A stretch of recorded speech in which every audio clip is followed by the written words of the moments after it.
প্রশ্নটা ক্লিয়ার হলো না, মানে তুমি ধরো দুইটা জারের মধ্যে দুইটা বিক্রিয়া হচ্ছে, একটাতে SN1 একটাতে হ্যাঁ হ্যাঁ। SN2। হ্যাঁ, মানে জি। দ্রুত হবে এটা তো হচ্ছে আবার ডিপেন্ড করবে না যে তুমি SN1 এর জন্য কত ডিগ্রি নিচ্ছ, কোন বিকারক নিচ্ছ, SN2 এর জন্য কত ডিগ্রি নিচ্ছ, কোন বিকারক নিচ্ছ, মানে এটা না তো। মানে 1 ডিগ্রি আর 3 ডিগ্রি যদি নেই, মানে 1 ডিগ্রি। হ্যাঁ, SN2টা আগে হওয়া উচিত। মানে আসলে এভাবে অ্যান্সার দেওয়া তো ডিফিকাল্ট জুবাইর। ধরো 1 ডিগ্রি আর 1 ডিগ্রি তুমি নিলা, 1 ডিগ্রি আর 3 ডিগ্রি, কিন্তু 1 ডিগ্রি 3 ডিগ্রির মধ্যে তো ভিন্ন ভিন্ন রকমের যৌগত হইতে পারে। মানে বেস্ট থিং হচ্ছে আমরা তো ওই যে গতিবেগ বের করার জন্য কিছু গ্রাফ টাফ আঁকতে পারি, ওই যে ফার্স্ট পার্টের ফোর্থ চ্যাপ্টারে যে জিনিসগুলো শেখা হয়েছিল বিক্রিয়ার গতিবেগ নির্ণয় করার যে নিয়ম কানুন আর কি। তো ওইটা দিয়ে বের করে নিলেই সবচেয়ে ভালো হয় যে কত গতিবেগ আসতেছে। মানে আর প্রশ্নটা এরকম যে মানে হ্যাঁ, যে জায়গাটা বুঝতে পারতেছি না আর কি। বিক্রিয়া তো আর কি ওরা স্বতঃস্ফূর্ত ভাবে হয়, যেমন আমরা তো হ্যাঁ, এসএন টু যেটা করে ওটাকে তো জোর করে এসএন 1 করাইতে পারবো না, তাহলে আমরা কেন ওইভাবে হ্যাঁ। তুলনা করতেছি? না, আমরা কি তুলনা করতেছি আসলে SN1 এবং SN2 এর মধ্যে? না মানে এসএন 2 এ এসএন 2 হিসেবে বিক্রিয়া করলে এটা ধীরে করবে, মানে ওরা তো করে না এসএন 2 হিসেবে, এরকম না ব্যাপারটা? হ্যাঁ, মানে এই ব্যাপারটা আসলো কোথা থেকে, এরকম কিছু তো মানে কোন টপিকটা দেখে তোমার এরকম কনফিউজিং মনে হলো? আমরা তো এরকম কিছু বলি নাই, বা বিক্রিয়ার ক্ষেত্রে এটা বের করার কোনো প্রয়োজন হবে না আসলে। আমরা শুধু বের করার চেষ্টা করতেছি কোন একটা মানে সাবস্ট্রেট দেখে আমরা আসলে আচ্ছা, আমি কোন একটু আরেকটু পথটা গুছায় পরে চুজ প্রশ্ন করি করবে ওটা লাস্টে। পিক করতে পারবো কিনা। হ্যাঁ ঠিক আছে, তুমি একটু দেখো চিন্তা করে, প্রশ্ন থাকলে একটু বুঝায় বলো আর কি, চাইলেও হবে। আর আর রাহাত মনে হয় কোন একটা প্রশ্ন করতেছিল, রাহাত একটু আবার বলো কষ্ট করে। আচ্ছা ভাই, এসএন বিক্রিয়ার সাথে ঘনমাত্রার রিলেশনটা কি? ঘনমাত্রা দিয়ে দেখলাম তুই একটা লাইন লেখা আছে বই। SN বিক্রিয়ার সাথে ঘনমাত্রা রিলেশন প্রথমত পরীক্ষা নিরীক্ষা করে বের করা যায়, বাট দ্বিতীয়ত হচ্ছে আমরা কিন্তু তোমাদেরকে দেখাইছিলাম যে প্রথম মানে SN1 মানে প্রথম ক্রম বিক্রিয়া, SN2 মানে হচ্ছে দ্বিতীয় ক্রম বিক্রিয়া। ক্রম জিনিসটার সমীকরণ গুলো কিরকম ছিল, বিক্রিয়ার গতিবেগ ইকুয়াল টু K ইন্টু বিক্রিয়গুলির ঘনমাত্রা, তো ঘনমাত্রার সাথে তো সম্পর্ক থাকাই উচিত। যদি দুইটা বস্তুর ঘনমাত্রা বেশি হয় বা তখন তুমি SN2 বলবা, যদি একটা মাত্র বস্তুর ঘনমাত্রা বেশি হয় তখন তুমি SN1 বলবা। মানে কাহিনী কি কিছু বুঝতে পারতেছো কোত্থেকে এই ঘটনাগুলি বোঝা যায়? জি ভাই। দাঁড়াও, আমরা মনে হয় ক্লাসে বলতেছিলাম এটা নিয়ে। একটু তোমাকে যদি খুঁজে পাই দেখাচ্ছি।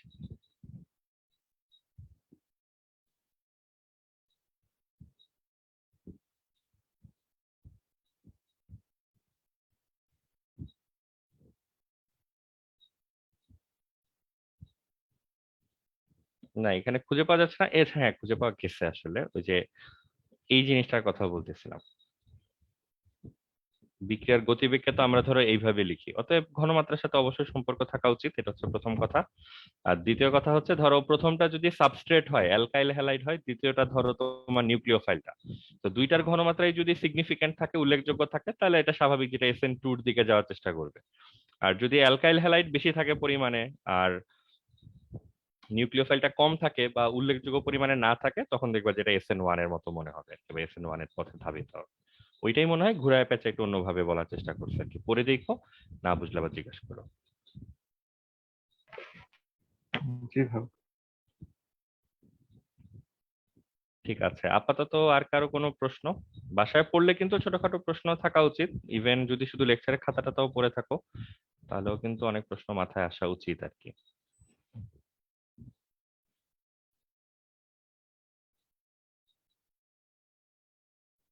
ঠিক আছে, আমরা যদি টপিকের সিরিয়ালি আগাই, আমরা কথা বলতেছিলাম হচ্ছে অ্যালকোহল নিয়ে।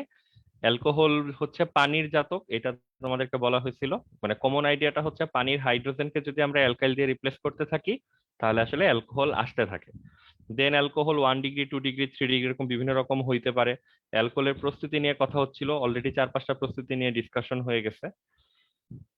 অ্যালকোহলের দ্রাব্যতা বা দ্রবণীয়তা বা সলিউবিলিটি নিয়ে কথা হচ্ছিল, যেটার সামারি ছিল অ্যালকোহলে যেহেতু একটা পোলার ওএইচ বন্ড থাকে, এটার পানিতে বা এরকম কোন একটা পোলার সলভেন্ট, পোলার দ্রাবকে এটা দ্রবীভূত হওয়া উচিত।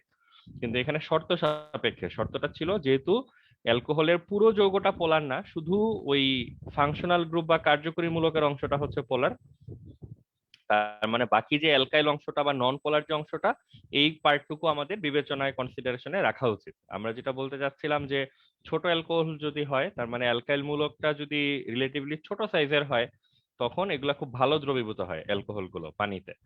এবং একেবারে ছোট অ্যালকোহল যারা, তারা মোটামুটি ইনফাইনাইট সলিউবিলিটি নিয়ে থাকে, যা দিবা সব দ্রবীভূত হতে থাকে। কিন্তু যদি অ্যালকাইল মূলকের অংশটা বড় হতে থাকে, তাহলে একটা সময় আসলে দ্রাব্যতা কমতে কমতে এটা হচ্ছে মানে অদ্রবীভূত অবস্থায় চলে যায়। ইমতিয়াজ, লিসান যেমন ওই যে সমানুতার একটা টপিকের কথা বলছো, হ্যাঁ লিসান আমরা দেখি, তুমি যেহেতু জয়েন করছো এক্সামের মাঝখান দিয়ে, আমরা ওইটা দেখবো। ঠিক আছে, এইখানে জাস্ট একটু আমাদের সামনে ইনকমপ্লিট টপিক যতটুকু আছে ততটুকু একটু দেখে নেই।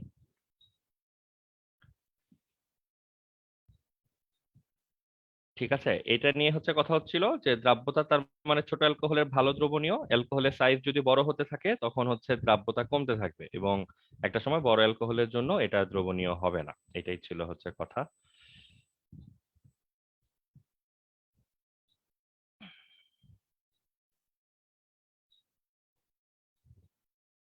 সবাইকে কথা শুনতে পাচ্ছ? পাওয়ার পয়েন্ট তো মনে হচ্ছে হ্যাং হয়ে গেছে।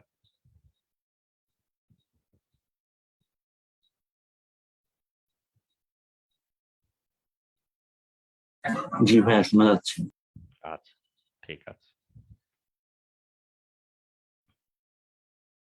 আচ্ছা, একটু 30 সেকেন্ড টাইম দাও, একজন সদস্য হচ্ছে জুমে ঢুকতে পারতেছে না, তাকে আমরা একটু হেল্প করি।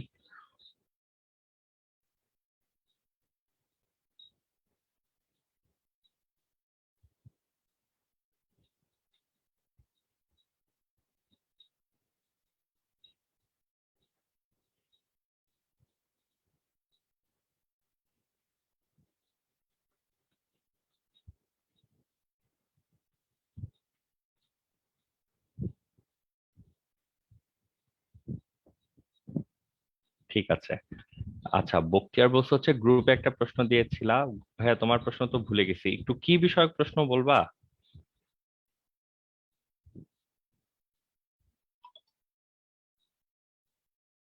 ভাইয়া ওই যে মানে অ্যালকোহলীয় মানে ক্ষারের দ্রবণ নিলে হচ্ছে অ্যালকিন হয়, কিন্তু অ্যাকুয়াস দ্রবণ নিলে হচ্ছে ওই মানে অ্যালকেন। আচ্ছা, হ্যাঁ ঠিক আছে, মনে পড়ছে এখন। ওটা হচ্ছে বক্তিয়ার আমরা পড়বো সামনে, এক দুইটা লেকচারের মধ্যে চলে আসবে আর কি। তো তোমার প্রশ্নটা আপাতত মাথায় রাখো, ভুলে যায় না। ওই এক দুইটা লেকচারের মধ্যে এটা হচ্ছে চলে আসবে আর কি সামনে। আমরা যে অপসারণ বিক্রিয়া পার্টটা তো আমাদের দেখা বাকি আছে, ওই অপসারণ বিক্রিয়া দেখার সময় ওই আইডিয়াও পেয়ে যাবা। ঠিক আছে, এখন হচ্ছে আমাদের সামনে এই অ্যালকোহলের যে টপিক গুলো ছিল, আমরা একটু এখানে আগাই নেই, তারপর হচ্ছে আমরা ওই যে একটু সমানুতার পার্ট দেখবো, অল্প একটু পার্ট আমাদের বাকি আছে। রিয়েকশন নিয়ে আমরা কথা বলতেছিলাম লাস্ট দিন। অ্যালকোহল তো দেখতে ধরো এরকম, মানে আমরা একটা মোটামুটি অ্যালকোহলের খন্ডাংশ নিয়ে কিছু বন্ধন বোঝার চেষ্টা করতেছিলাম, কোনটা কোন দিকে যাচ্ছে। এই অ্যালকোহলের যে বন্ডগুলি দেখা যাচ্ছে, আমরা বিক্রিয়াগুলো যেন কোনোটা মিস না হয়, কত কত জায়গা থেকে অ্যালকোহলের বিক্রিয়াগুলো ট্রিগার করতে পারে, মানে শুরু হইতে পারে, সেটা দেখতেছিলাম। একটা হচ্ছে ওএইচ বন্ধন ভেঙে, একটা হচ্ছে কার্বন অক্সিজেন বন্ধন ভেঙে, একটা হচ্ছে কার্বন হাইড্রোজেন বন্ধন ভেঙে, এগুলো ভেঙে ভেঙে হচ্ছে বিক্রিয়া হতে পারে। তো প্রথম যে বিক্রিয়ার টাইপটা দেখো, এটা হচ্ছে আমরা বলে রাখছিলাম ও আর এইচ এর মধ্যে বন্ধন ভেঙে হয়। এখন আমরা যদি এই বিষয়টাকে আর একটু ধরো ইলাবোরেট করি, যে ও আর এইচ এর মধ্যে যখন বন্ধন ভাঙবে, আমাদের তো বোধহয় মনে আছে যে এই বন্ধনটা কিন্তু একটা পোলার নেচারের বন্ধন ছিল। হাইড্রোজেন প্রান্তটা কিন্তু ডেল্টা প্লাস, অক্সিজেন প্রান্তটা ছিল ডেল্টা মাইনাস। তাহলে এখানে যে বন্ধনটা ভাঙবে, ভাঙলে বলতো এখান থেকে হাইড্রোজেনটা কি হিসাবে বের হয়ে আসা উচিত? এইচ এর উপর আগে থেকেই প্লাস ছিল। Free radical. ফ্রি রেডিকেল না, এইচ প্লাস হিসাবে এটা বের হয়ে আসা উচিত।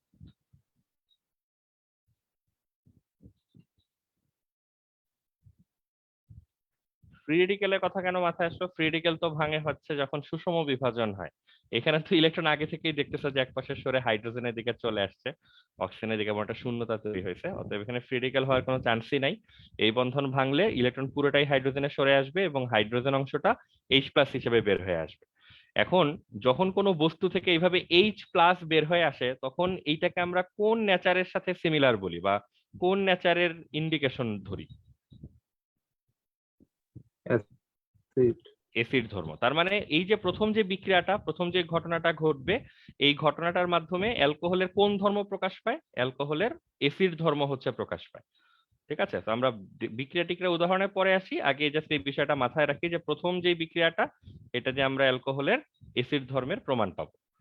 দ্বিতীয় যে বন্ধনটা কার্বন অক্সিজেনের মধ্যকার যে বন্ধন ভাঙার ব্যাপারটা একটু চিন্তা করো তো, এই বন্ধনটা যদি ভেঙে যায় তাহলে যৌগ থেকে কি শুধু হাইড্রোজেন বের হবে নাকি পুরো ওইচ অংশটাই ভেঙে পড়ে যাওয়া উচিত বা চলে যাওয়া উচিত এবার?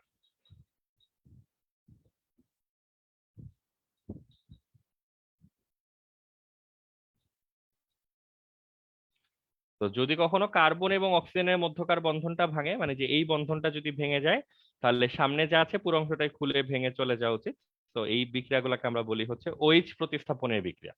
তার মানে যেটা বোঝা যাচ্ছে যে অ্যালকোহলের কিছু বিক্রিয়াতে আসলে এইচ চলে যাওয়ার বিক্রিয়াও পাওয়া যাবে, আবার কিছু ক্ষেত্রে তার ওইচ প্রতিস্থাপনের বিক্রিয়াও পাওয়া যাবে। মানে এই ব্যাপারে সে বেশ অলরাউন্ডিং পারফরমেন্স দেখায়। এই কারণে অ্যালকোহলকে অনেকে হচ্ছে উভধর্মী বলে, বাট অ্যালকোহলের এই প্রোটন দান করার ব্যাপারটা একেবারে স্পষ্ট।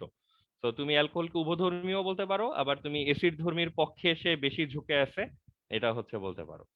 এবং এটার কে এর মানটাও যদি জানা থাকে ভালো, এটার কে এর মান আগেও তোমাদেরকে জানাইছিলাম হয়তো। এটার কে এর মান হচ্ছে 10⁻⁻16 লেভেলের, ঠিক আছে? মাথায় রেখো, পারলে কাজে আসবে। থার্ড হচ্ছে এখানে কার্বন হাইড্রোজেনের মধ্যেও একটা বন্ধন ভাঙতে পারে। এই বন্ধন ভাঙলেও এখান থেকে হাইড্রোজেন বের হয়ে যাবে। তো দেখো, 1 নাম্বার বন্ধন ভাঙার ফলেও হাইড্রোজেন বের হয়ে আসছিল, 3 নাম্বার বন্ধন ভাঙার ফলেও হাইড্রোজেন বের হয়ে যাচ্ছে। কিন্তু এই দুইটা ঘটনার মধ্যে পার্থক্যটা কি হওয়া উচিত বলো তো? পার্থক্য হচ্ছে 1 নাম্বার বিক্রিয়া থেকে ভাঙলে ইলেকট্রনটা আগে একপাশে ঝুঁকে ছিল, এখান থেকে প্রোটন বের হয়ে আসতো। আর কার্বন আর হাইড্রোজেনের মধ্যে তো আসলে তড়িৎচঞ্চকতার উল্লেখযোগ্য কোনো পার্থক্য নাই। তো ইলেকট্রন কিন্তু আগে ভাগেই, তুমি এটা কখনো বলতে পারবা না যে সব ইলেকট্রন একপাশে সরে আছে, এরকম কোনো ঘটনা আসলে এখানে নাই।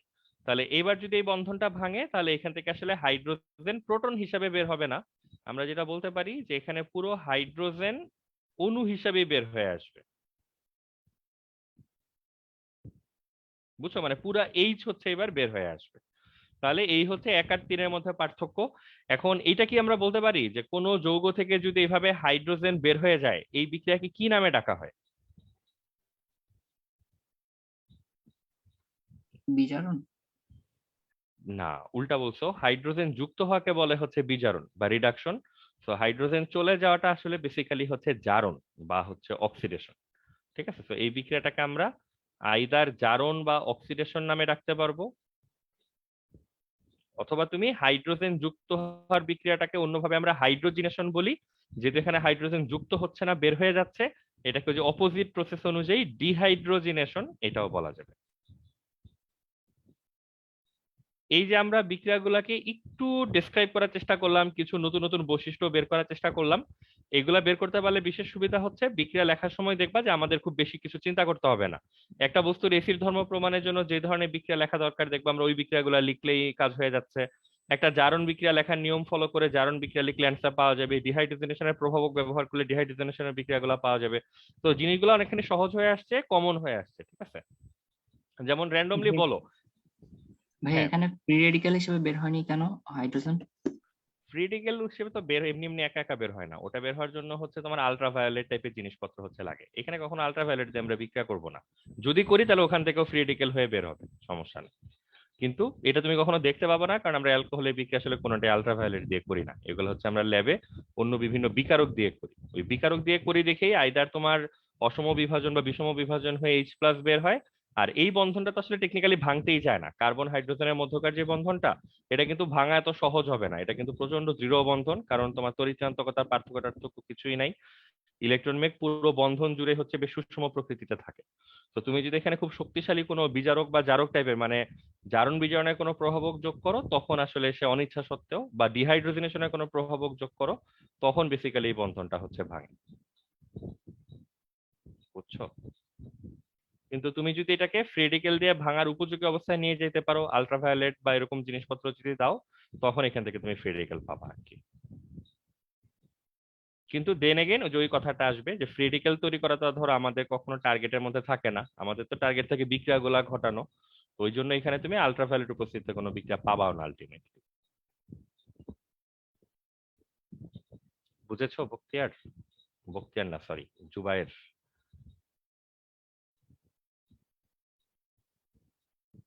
জি ভাই। ঠিক আছে।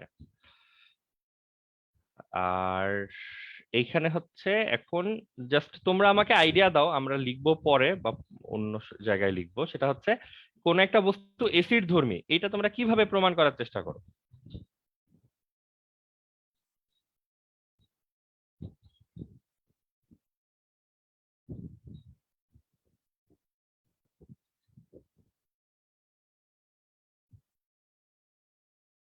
ঠিক আছে, এইটা হচ্ছে একটা কমন বিক্রিয়া, যে যেই বিক্রিয়া দিয়ে হচ্ছে প্রোটন নির্গত হয়, এভাবে প্রোটন বের হয়ে আসার বিক্রিয়াটা তুমি দেখাইতে পারো।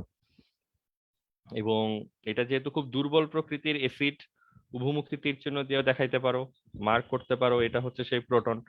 আবার অ্যাসিডধর্মী বস্তু কি করে, লিটমাসের কালার চেঞ্জ করে, নীল লিটমাসকে লাল করে, তো এই বিষয়গুলা এখানে আসবে।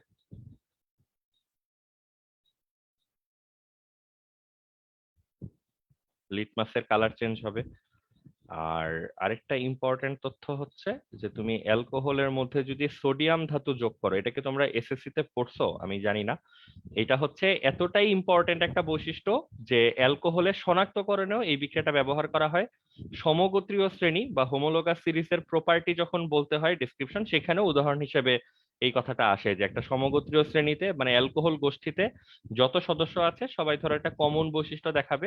যেমন অ্যালকোহলের মধ্যে যদি সোডিয়াম যোগ করা হয়, এখান থেকে মানে কারো কোনো আইডিয়া কি হবে? এরকম একটা বিক্রিয়া আমরা তোমাদেরকে আগে দেখাইছিলাম, অ্যালকাইন ওয়ান অম্লধর্মী, ওই বিক্রিয়াটা যখন প্রথমবার লেখা দরকার হচ্ছিল তখন কিন্তু আমরা তোমাদেরকে মেইন বিক্রিয়াটা না লিখে আগে বলছিলাম যে তোমরা হাইড্রোক্লোরিক অ্যাসিডের সাথে বরং সোডিয়ামের বিক্রিয়াটা কি হবে এটা আগে বলো। এটা কিন্তু তোমরা ঠিকঠাক বলতে পারছিলা, তারপর কিন্তু তোমরা অ্যালকাইনের বিক্রিয়াটাও ঠিকঠাক বলতে পারছিলা। তো আবার সে একই অ্যাপ্রোচে যাই, হাইড্রোক্লোরিক অ্যাসিড আর সোডিয়াম বিক্রিয়া করলে কি হবে এটা বলো।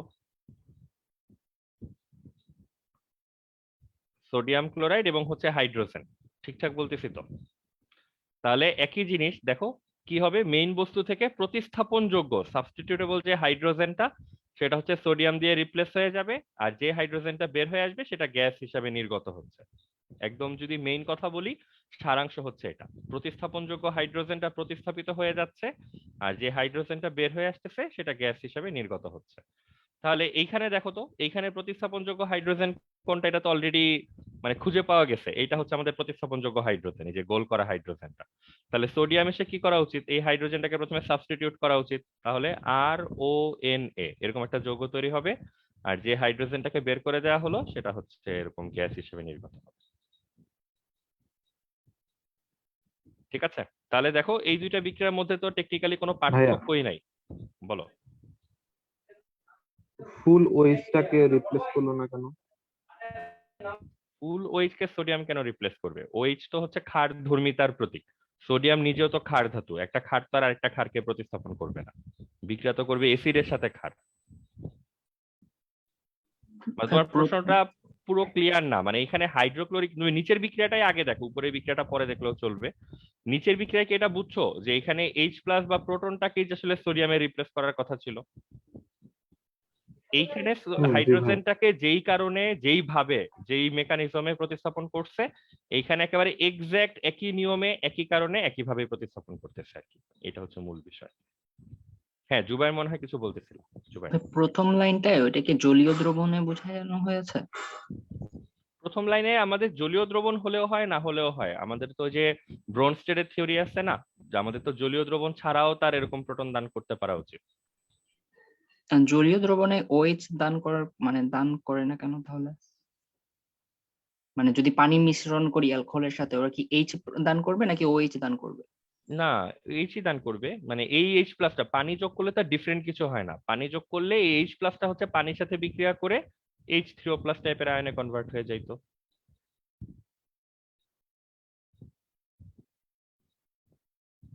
দেখো জুবাইর, তোমার প্রশ্ন আমার কাছে এখনো পুরোটা ক্লিয়ার হয় নাই। মানে প্রথম কথা হচ্ছে ধরো OH নির্গত হবে নাকি এইচ নির্গত হবে, এই জিনিসগুলো তো আরো অনেক কিছুর উপর ডিপেন্ড করা উচিত না? তার কেবির মান, অনুবন্ধী এসিড ক্ষার হিসেবে সে কোন জিনিসটা তৈরি করতে পারতেছে, যা তৈরি করতে পারতেছে সেটা কতটুকু স্থিতিশীল, অনেক কিছুর উপর তো ডিপেন্ড করা উচিত।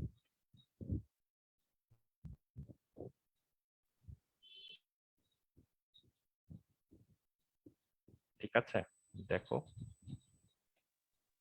মানে এইরকম কেন মনে হচ্ছে এটা আমার কাছে ক্লিয়ার না, মানে আমার যেটা মনে হচ্ছে তোমরা এখানে ওএইচ মূলকটাকে দেখেই হচ্ছে একটু প্রভাবিত হয়েছে যে ওএইচ মূলক হচ্ছে ওএইচ মাইনাস হিসেবে বের হয়ে আসবে।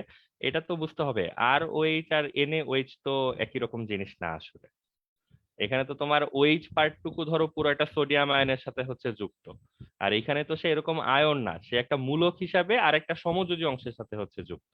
তো এই জন্যই তো আমরা বারবার তোমাদেরকে বলতে চাচ্ছি যে পোলার বন্ড যখন হয় তখন অ্যালকাইল পার্টটা তো আসলে কোনোভাবে পার্টিসিপেটই করে না, ও তো ওর মতো উদাসীন অবস্থাতে থাকে, শুধু এই এতটুকু অংশের মধ্যে হচ্ছে প্লাস মাইনাস অংশটা হচ্ছে বিভক্ত হয়।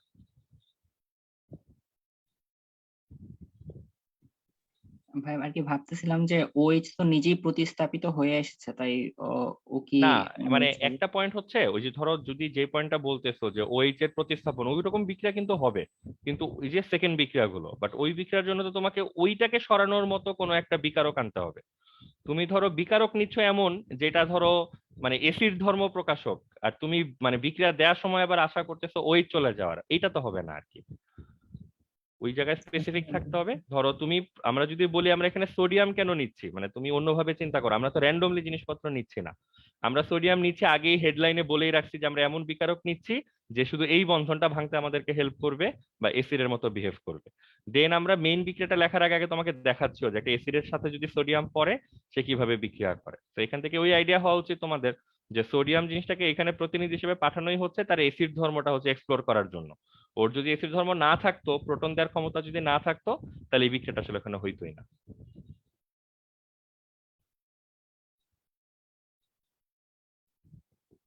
জুবাইর, বুঝছো? জি ভাইয়া। আমার মনে হয় তোমার হচ্ছে একটু ওয়েট করলে ভালো হবে, কারণ তুমি যে ধরো তখন যখন সেকেন্ড বিক্রিয়াগুলো দেখে ফেলবা তখন হয়তো তোমার কনফিউশন কিছুটা দূর হবে। যে ওইচ যে বিক্রিয়া করে না এমন কিন্তু না, ওই যেও বিক্রিয়া করে, কিন্তু সেটার জন্য আমাকে উপযুক্ত কোন একটা বিকারক ওই বিক্রিয়া স্থলে হচ্ছে পাঠাইতে হবে।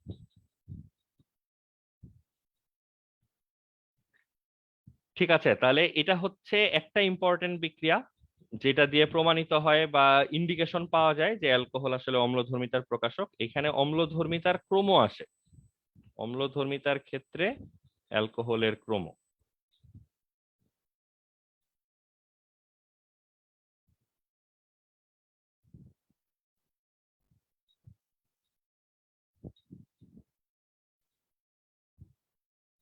এটা আমরা দেখাই দিব, বাট এটা তোমাদেরও একটা হোম থিঙ্কিং টাইপের থাকবে যে এখানে কত ডিগ্রি অ্যালকোহল হলে সবচেয়ে ভালো অম্লধর্মী হইতে পারবে। দেন আমরাও ডিসকাস করবো আর কি।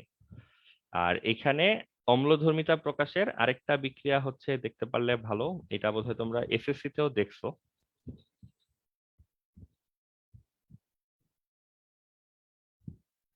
প্রথম বস্তুটা হচ্ছে একটা কার্বক্সিলিক অ্যাসিড, দ্বিতীয় বস্তুটা হচ্ছে একটা অ্যালকোহল।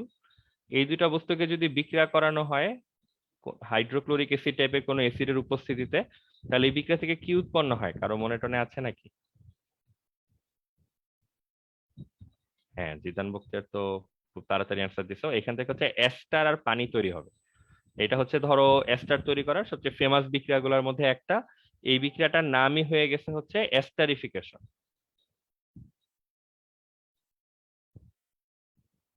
ঠিক আছে, আমি 30 সেকেন্ডের একটা ব্রেক নিচ্ছি, একটা ইম্পর্টেন্ট ফোন ধরতে হচ্ছে।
ঠিক আছে। আচ্ছা, আমরা লাস্ট কথা বোধহয় বলতেছিলাম যে এই বিক্রিয়া আমরা আগে পড়ছি, এস্টার তৈরি হয়। এই বিক্রিয়াটা এস্টার তৈরি করার এত ফেমাস একটা বিক্রিয়া, এই বিক্রিয়াটার নামই হয়ে গেছে এস্টারিকরণ বা এস্টারিফিকেশন বিক্রিয়া। আর এই বিক্রিয়ার আইডিয়া খুব সিম্পল। এই বিক্রিয়াতে পানি তৈরি হয়। তুমি এখানে দেখো, এই জায়গা থেকে খেয়াল করলেই বোঝা যাবে যে এখানে পানি তৈরির মোটামুটি জিনিসপত্র একেবারে রেডি, এইচ ওইচ সব আছে। এখান থেকে আইডিয়া হচ্ছে তুমি জাস্ট একটা পানি, এইচ ওইচ মিলে জাস্ট শুধু সোজা কথা একটা পানি যদি এখান থেকে সরাই দিতে পারো, তারপর বাকি দুটো অংশকে যদি ধাক্কা দিয়ে একসাথে করে দিতে পারো, তাহলেই হচ্ছে তোমার এখান থেকে মূল উৎপাদন চলে আসবে। এখন এইখানে একটু ইন্টারেস্টিং পার্ট আছে যে পানির কিন্তু দুইটা অপশন দেখো, এইখান থেকে ওএইচ আর এখান থেকে এইচ, এইভাবে যদি যায় তাহলে হচ্ছে একবার পানি তৈরি হয়। তুমি এই হাইলাইট করা অংশটা যদি সরায় দাও, দিয়ে ধাক্কা দিয়ে দুইটা অংশ লাগাই দাও, তাহলে দেখো যোগটা কেমন হবে, আর সিও ও আর প্রাইম। ঠিক আছে, আমি একবার লিখে ফেললাম, আর সিও ও আর প্রাইম। আবার কি হইতে পারতো, তুমি এই ওএইচ নিলা আর ওখান থেকে ধরো এইচ নিলা, এইভাবে নিলা, এটাও হইতে পারে। এই এতটুকু নিলেও কি হবে বলতো, একটা পানি তৈরি হবে, পানিটাকে তুমি সরায় রাখবা এবং বাকিটুকুকে যদি জোড়াতালি দাও, আর সিও ও আর প্রাইম। দেখো আর সিও ও আর প্রাইম, এই যে আর সিও ও আর প্রাইম। মানে কথা বোধহয় বোঝা যাচ্ছে যে তুমি যেই অপশনেই নাও ঘুরে ফিরে যৌগ আসলে একই তৈরি হবে, এই এস্টারটাই তৈরি হবে, তার সাথে হচ্ছে পানি তৈরি হবে। ঠিক আছে। এখন জনগণ প্রথমে অ্যান্সার পেয়েই খুশি ছিল, যে অ্যান্সার যে ভুল হচ্ছে না, যাই নিচ্ছে আমরা অ্যান্সারটা ঠিক আসতেছে, এটাই ধরো একটা খুশির ব্যাপার। আমার কি কথা কেটে যাচ্ছে? আচ্ছা, এই বক্তিয়ার তাহলে তোমার ওখানে প্রবলেম। ঠিক আছে, বক্তিয়ার বোধ একটু শুনতে প্রবলেম হচ্ছিল। আচ্ছা, তাহলে এখানে এইভাবে মানে এখানে ভালো দিক হচ্ছে আমরা যে অপশনেই নেই এস্টার যৌগটা কিন্তু একই রকম আসবে এবং ঠিকঠাক আসবে, এটা কখনো ভুল আসবে না। অতএব এটা নিয়ে জনগণ খুশি ছিল যে আমার এত কিছু চিন্তা করতে হচ্ছে না। বাট মানুষের যেটা স্বভাব, যে একবার ধরো অ্যান্সার যখন নিশ্চিত হয়ে গেল যে না অ্যান্সার ঠিক মতো আসতেছে, তখন ধরো মানুষ আস্তে আস্তে বিলাসিতার পার্ট হিসেবে আরো জিনিসপত্র খোঁজার চেষ্টা করলো যে আসলে এখানে কোনটা হয়, আসলে এখানে ইয়েলো হাইলাইটেড অংশটা ফলো হয় নাকি গ্রিন হাইলাইটেড অংশটা ফলো হয়। তো এইটা করার জন্য প্রচুর গবেষণা করা হইলো এবং শেষ পর্যন্ত মানে জিনিসটা এমনই কনফিউজিং, যেটা আলাদা করা হবে সে কিভাবে সেটাও বোঝা গেল না। পরে হচ্ছে একটা ফেমাস টেস্ট এখানে কন্ডাক্ট করা হইলো। এটা ফেমাস বলতেছে এই জন্য যে সিমিলার একটা টেস্ট বায়োলজি বইতে তোমাদের পাওয়ার কথা, ওই যে শ্বসনের বা সালোক সংশ্লেষণের অক্সিজেন কি পানি থেকে আসে নাকি কার্বন ডাইঅক্সাইড থেকে আসে, এরকম কোনো প্রশ্ন কি তোমরা পড়ছো? তোমরা তো অনেক দূর পর্যন্ত পড়ালেখা হয়ে গেছে তোমাদের এইচএসসি তে।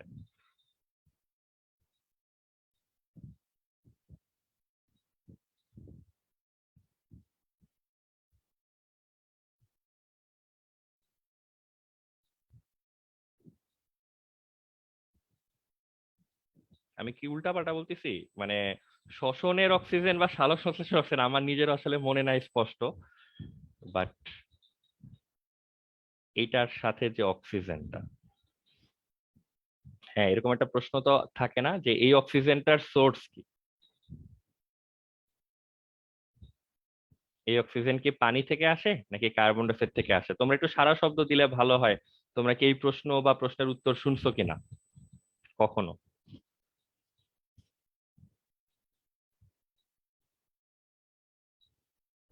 রাহাত, এই প্রশ্ন শুনছো জীবনে? ভাইয়া স্যার পড়াইছিল কিন্তু আমার আর পড়া হয় নাই। আচ্ছা, বাট মানে জিনিসটা তো সিলেবাসে এখনো আছে, মানে আমি ওটা ব্রিফ মোমেন্টের জন্য আমার মনে হয়েছে যেটা সিলেবাসে হয়তো নাই, তোমরা কেউ কখনো শুনোই নাই, এরকম হওয়ার কথা না। তো এই টেস্ট নিয়ে আমরা কথা বলবো তাইলে পরে, সমস্যা নাই। মানে এই অক্সিজেনটা কি আসলে দেখো, এইখানেও অক্সিজেন আছে, এইখান থেকে অক্সিজেনটা আসে নাকি এইখানে তো অক্সিজেন আছে এইখান থেকে অক্সিজেনটা আসে, এটা খুবই ভাইটাল একটা কোশ্চেন। এটাকে কিভাবে টেস্ট করা হয়েছে এটা কি মানে জানা আছে কিনা কারো, এটা তোমাদেরকে জিজ্ঞাসা করতাম, তাহলে ওই একই টেস্ট দিয়ে আমরা উপরের এই এক্সপেরিমেন্টটা হচ্ছে করতে পারতাম আর কি। জিদান বক্তিয়া বলছো যে 9-10 ছিল এক লাইনে, না না না, ওই জিনিসের কথা বলতেছি না, এটা এইচএসসি তে বোর্ড স্ট্যান্ডার্ড কোশ্চেন, মানে তোমার 3-4 মার্কের জন্য আসবে এরকম একটা কোশ্চেন। তাহলে মেবি তোমরা এখনো ওই পর্যন্ত আসো নাই, ওইটা হইতে পারে। ঠিক আছে, আমি একটু আইডিয়া দিয়ে রাখি। এখানে যেটা করা হয়, ধরো নিচের এক্সপেরিমেন্টটা আগে শুনো, তখন তোমরা বুঝবা যে উপরেরটা কিভাবে করা হয়। প্রথমে যেটা করা হইলো যে পানির অক্সিজেনটাকে রেডিও অ্যাক্টিভ আইসোটোপ দিয়ে রিপ্লেস করে দেওয়া হইলো, দিয়ে দেখা হইলো যে এই অক্সিজেনটা কি তেজস্ক্রিয় রেডিও অ্যাক্টিভ হয় নাকি নর্মাল হয়। এটা গেল একটা টেস্টের পার্ট। দ্বিতীয়বার যেটা করা হলো, এই অক্সিজেনটাকে রেডিও অ্যাক্টিভ না নিয়ে কার্বন ডাই অক্সাইডের যে অক্সিজেনটা আছে সেটারে হচ্ছে রেডিও অ্যাক্টিভ আইসোটোপ দিয়ে রিপ্লেস করা হইলো, এবং আবার দেখা হইলো যে অক্সিজেনটা আসলে কি রেডিও অ্যাক্টিভ হয় নাকি রেগুলার হয়। তো বুঝতেছো, যদি প্রথম টেস্টে দেখি অক্সিজেনটা নর্মাল আর দ্বিতীয়বারে দেখি যে অক্সিজেনটা হচ্ছে রেডিও অ্যাক্টিভ, তাহলে তো তুমি শিওর যে ধরো প্রথমবার যদি দেখো, আমি বোধহয় আবার তালগোল পাকায় ফেলছি, যে তুমি যখন এই অক্সিজেনটাকে রেগুলার নিছো আর এইটাকে যখন তুমি হচ্ছে রেডিও অ্যাক্টিভ নিছো, এখন যদি দেখো যে এটা রেডিও অ্যাক্টিভ টাইপ আসছে, তাহলে শিওর কিনা আমরা যে অক্সিজেনটা কার্বন ডাইঅক্সাইড থেকে আসতেছে। আর যদি দেখো যে না, যখন তুমি পানিটা নিচ্ছ রেগুলার, এটা রেগুলার আসতেছে, তখন তুমি বলতে পারতেছো যে অক্সিজেনটা হচ্ছে পানি থেকে আসছে। মানে হয়তো বুঝতে পারছি কি বলতে চাচ্ছি। এরকম একটা এক্সপেরিমেন্ট দিয়ে হচ্ছে বেসিক্যালি ডিসিশনটা নেওয়া হয় এই অক্সিজেনটা কোত্থেকে আসে। কিন্তু আমাকে ওই প্রশ্ন করে লাভ নাই আসলে, যে আসলে কোনটা থেকে আসে ওগুলো আমার কিছুই মনে নাই। আমার শুধু মনে আছে যে এক্সপেরিমেন্টটা দিয়ে এই জিনিসটা টেস্ট করা হয়। তো এই সিমিলার টেস্ট তুমি এই এস্টার এবং অ্যালকোহল এবং অ্যাসিডের জন্য হচ্ছে করা হয়েছিল। একবার এই অক্সিজেনটাকে রেডিওঅ্যাক্টিভ দিয়ে রিপ্লেস করা হয়, একবার এটাকে হচ্ছে রেডিওঅ্যাক্টিভ দিয়ে রিপ্লেস করা হয়। করে করে চেক করা হয় যে এখানে ধরো পানিটা আসলে কোন জায়গা থেকে আসলো, এই পানির অক্সিজেনটা কি তেজস্ক্রিয় নাকি নর্মাল। এটা করে এই কেমিস্ট্রি ডিসিশনটা আমার মনে আছে, আমি তোমার সেটা বলতে পারি। এই টপিকটার পরে আমরা একটু হচ্ছে সমাণু পড়বো, ঠিক আছে? কারণ হচ্ছে ইমতিয়াজ লিসানের পরীক্ষা, কারণ আমাদের বাকিদের যেহেতু আর কারো এখন পরীক্ষা নাই লিস্ট নেক্সট দিন, তো ইমতিয়াজ লিসানকে আমরা একটু এম্পাওয়ার করার চেষ্টা করবো আর কি, ওই জন্য কালকে যে লিখে লিখে দিয়ে আসতে পারে। তোমাদের কারো জানা আছে, জাস্ট লাস্ট 30 সেকেন্ড, যে এখানে হচ্ছে কোনটা থেকে আসলে আসে?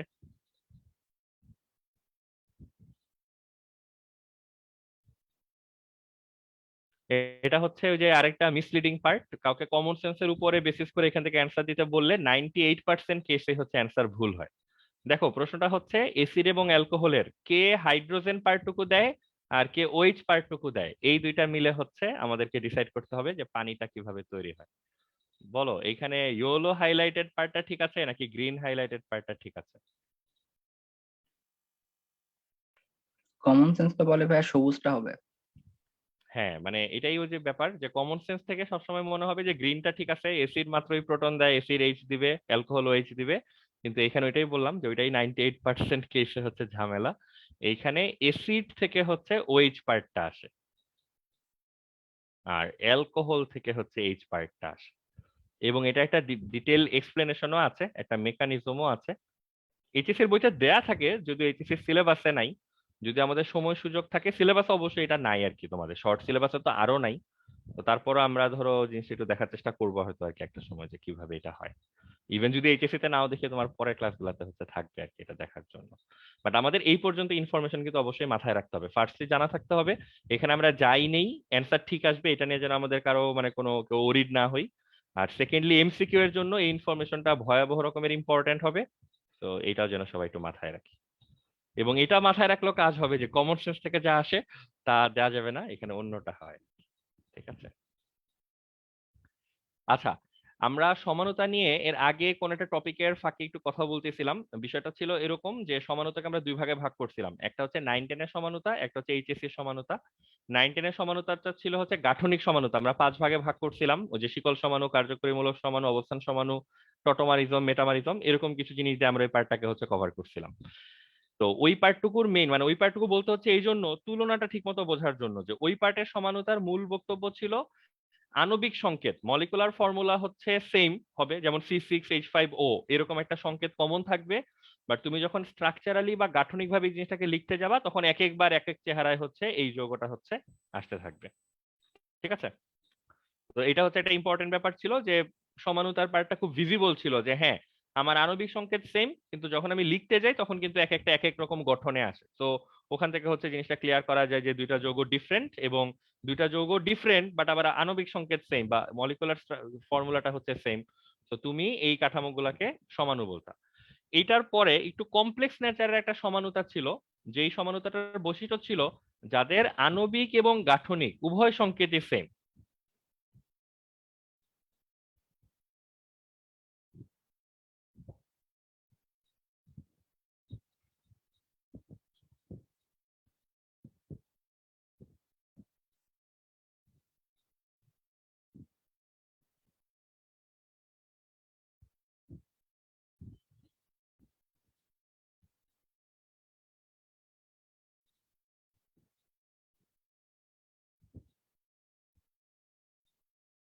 ঠিক আছে, জিনিসগুলা বেশি তাড়াহুড়া না করি, প্রথমে একটু জাস্ট বলি এই যে সমানুতার পার্টটা যে আমরা পড়বো এটা যথেষ্ট কমপ্লেক্স, যেহেতু আগের কোনো কিছুতে মিলবে না, পুরো জিনিস কনসেপ্টটাই নতুন। আর ভালো কথা হচ্ছে এখান থেকে তোমাকে সি বা ডিতে দেওয়ার মতো কোনো প্রশ্ন নাই, মানে গ বা ঘতে আসার মতো কোনো প্রশ্ন এখান থেকে হওয়া সম্ভব না। এখান থেকে বাট 1 আর 2 মার্কের জন্য অনেক প্রশ্ন আসবে এবং এমসিকিউ এর জন্য প্রশ্ন আসবে। তো কনসেপ্টটা খুব ইম্পর্টেন্ট, হয়তো বড় প্রশ্ন লেখার জন্য কাজে না লাগলেও জানা এবং অন্য প্রশ্ন লেখার জন্য তোমার কাজে লাগবে। আইডিয়াটা হচ্ছে আইসোমারিজম বা সমানুতা, মানে আমরা আইসোমারিজম বা সমানুতাই পড়তেছি। এটার একটা কোর কনসেপ্ট হচ্ছে সবকিছু দেখতে একই রকম হবে কিন্তু কম্পাউন্ড দুইটা অ্যাকচুয়ালি ডিফারেন্ট হইতে হবে। আমরা কখনো একই কম্পাউন্ডকে, জাস্ট ধরো কম্পাউন্ড আমার কাছে যেরকম ধরো একটাই আছে, এইটাকে আমি একবার সামনে থেকে দেখলাম কালো, পিছন সাইড থেকে আসলাম সাদা, একদিক থেকে দেখলাম 4 কোণা, আরেক দিক থেকে দেখলাম 3 কোণা, এগুলাকে কিন্তু আমরা ভিন্নতা বলবো না। যদি আমি কোনোভাবে কনফার্ম হই আমি একটা যোগ নিয়ে কথা বলতেছি, এটা কখনো সমানুতা হবে না। এটা হচ্ছে সমানুতার একেবারে পিলার বলতে পারো, এই কনসেপ্টের উপর সমানুতা দাঁড়ায় আছে। যে সমানুতা বা আইসোমারিজমের কোর কনসেপ্ট হচ্ছে তোমাকে ডিফারেন্ট যৌগ আগে তোমার কাছে থাকতে হবে। তুমি একই যৌগ নিয়ে তুমি কখনো এই দুটাকে কোনোভাবে যদি প্রুফ করার চেষ্টা করো যে ভাই দেখেন আমি এই দিক থেকে দেখলে একরকম, ওই দিক থেকে দেখলে একরকম, এদিক থেকে শিকল লম্বা, ওই দিক থেকে শিকল ছোট, একই একটা মাত্র যৌগ দেখে কয়েকভাবে দেখে তুমি এটাকে কখনো সমানুতা বা আইসোমারিজম বলতে পারবা না। তোমার কাছে ডিফারেন্ট ডিফারেন্ট যৌগ থাকতে হবে। এখন এই ইয়েতে মানে স্ক্রিনে যে কথাটা লেখা আছে যে আণবিক সংকেত এবং গাঠনিক সংকেত দুইটাই সেম, তুমি এতটুকু পরে যে কেউ কনফিউজ হয়ে যেতে পারে যে যদি কিছু স্ট্রাকচারের আণবিক সংকেত সেম, গাঠনিক সংকেত সেম হয়, তাহলে মানে হাউ কাম সামওয়ান ক্যান মানে ডিস্টিংগুইশ, পার্থক্য করবে কিভাবে লোকজন যে এই যৌগগুলো আসলে ডিফারেন্ট? তোমার তো মনে হবে যে একই যৌগ নিয়ে কথাবার্তা বলা হচ্ছে। তো ওই জন্যই পরের ওয়ার্ডটা লেখা আছে যে তোমার সবকিছু সেম হইতে পারে, বাট তোমাকে এটা সামহাও দেখাইতে পারতে হবে যে এই যৌগ দুইটা আসলে ডিফারেন্ট, কারণ এদের প্রপার্টি ডিফারেন্ট, বৈশিষ্ট্য ভিন্ন বা কিছু না কিছু ভিন্ন, এমন একটা না একটা পয়েন্ট খুঁজে বের করতে হবে যেখানে তাদের বৈশিষ্ট্যগুলো ভিন্ন এবং তুমি এগ্রি করতে বাধ্য হও যে এই দুইটা যৌগ আসলে ভিন্ন। তখন তুমি এই যৌগগুলাকে একটা ক্যারেক্টার স্টেরিও আইসোমারিজম বা হচ্ছে ত্রিমাত্রিক সমানুতা বলতে পারবা। এখন পর্যন্ত কি বলতেছি সবার কাছে আইডিয়া ক্লিয়ার? বটম লাইন হচ্ছে আমাদের সামনে এখন এমন কিছু কম্পাউন্ড আসবে যাদের স্ট্রাকচারালি গাঠনিকভাবে দেখতে একই রকম মনে হবে, আণবিক সংকেত তো একই হবে যেহেতু একই সংখ্যক পরমাণু দিয়ে তারা গঠিত, কিন্তু স্টিল আমরা কোনো না কোনো প্রপার্টি, কোনো না কোনো বৈশিষ্ট্য খুঁজে বের করতে পারবো যেখানে কি হবে বলতো এই বৈশিষ্ট্যগুলো হচ্ছে মানে কোনো না কোনো বৈশিষ্ট্য এদের মধ্যে ভিন্নতা থাকবে এবং আমরা শিওর থাকবো, আমরা বুঝতে পারবো যে এই যৌগগুলো আসলে ডিফারেন্ট ডিফারেন্ট যৌগ। তখন আমরা এই একটা যৌগকে আরেকটা যৌগের হচ্ছে এই ত্রিমাত্রিক সমানুত বা হচ্ছে স্টেরিও আইসোমার হচ্ছে বলবো। ঠিক আছে? তো এই বাংলা কথা আরো কিছুক্ষণ রিপিট করলে তোমরা ধরো মাথা টাথা ঘুরাতে শুরু করবে। আমি বরং একটু কাজ করি, আমি ধরো লাস্ট ব্যাচদের এটা পড়ানোর সময় একটা নোট টাইপের বানানো হয়েছিল, আমি ওইটাই বরং শেয়ার দিই, ওখান থেকে দেখো দেখে কিছু বোঝা যায় কিনা।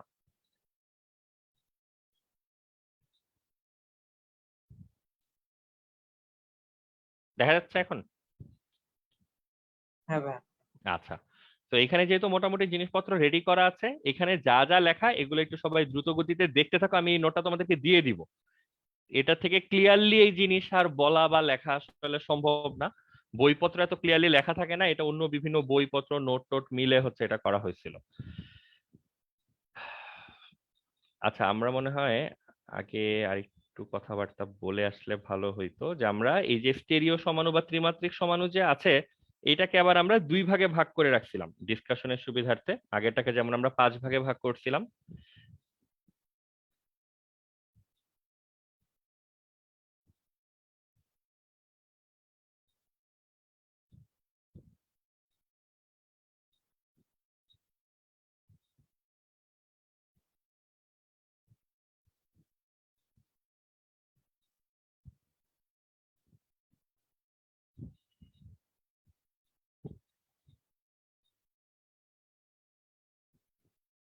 ঠিক আছে, ত্রিমাত্রিক সমানুতাকে ডিসকাশনের সুবিধার্থে 2 ভাগে ভাগ করা হয়, একটাকে বলা হয় জ্যামিতিক সমাণু বা জিওমেট্রিক আইসোমারিজম, একটা পার্টকে বলা হয় হচ্ছে আলোক সমাণু বা অপটিক্যাল আইসোমারিজম। দুইটার মূল কাহিনী এইটাই, এই যে এখানে যে কাহিনীটার কথা লেখা আছে এটাই হচ্ছে এখানে মূল কাহিনী।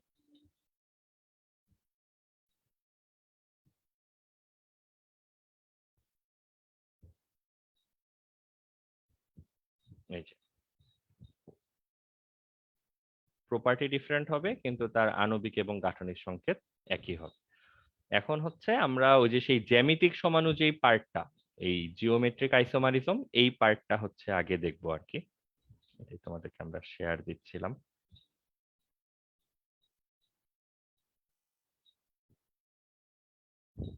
এখানে বারবার আসলে উইন্ডো চেঞ্জ হচ্ছে, তো মানে তোমরা দেখতে পেলেও আমাকে প্রথমে একটু কনফার্ম করো, দেখতে না পেলেও আমাকে একটু কনফার্ম করো।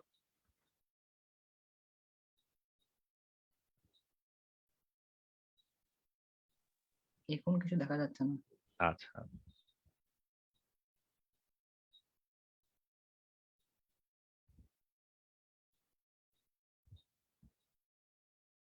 হ্যাঁ এখন মনে হয় আসছে। ঠিক আছে, আমরা প্রথম থেকেই হচ্ছে একটু রিডিং দিই, দেখি এখানে কি বলা আছে আর একটু বুঝারও চেষ্টা করি।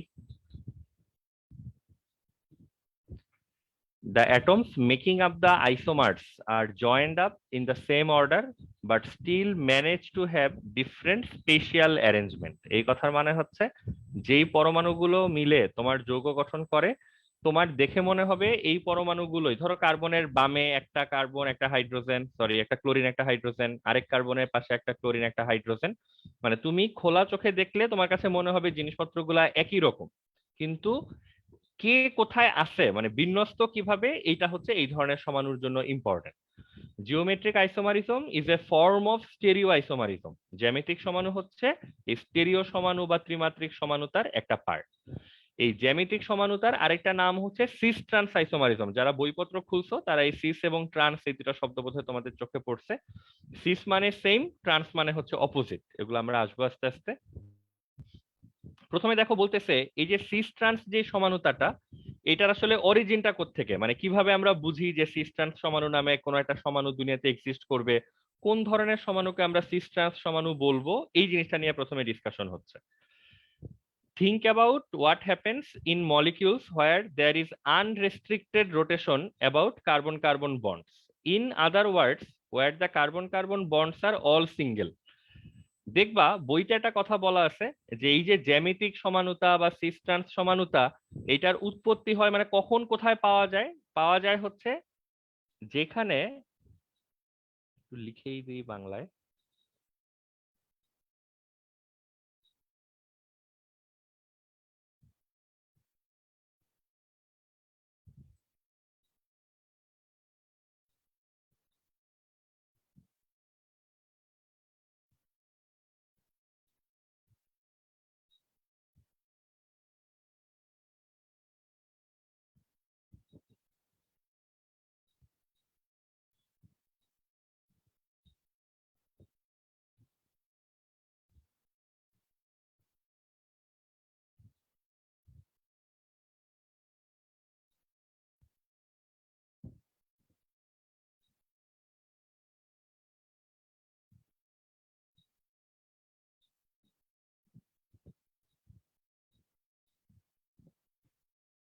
ঠিক আছে, আগে বরং আমাদের কাছ থেকে একটু সহজ করে শুনো, তারপর দরকার হলে আমরা তোমাকে ওই নোটের যে কথা, ওইটা আমার মনে হচ্ছে প্রথম দেখায় আসলে খুব সুবিধাজনক মনে হচ্ছে না তোমাদের কাছে।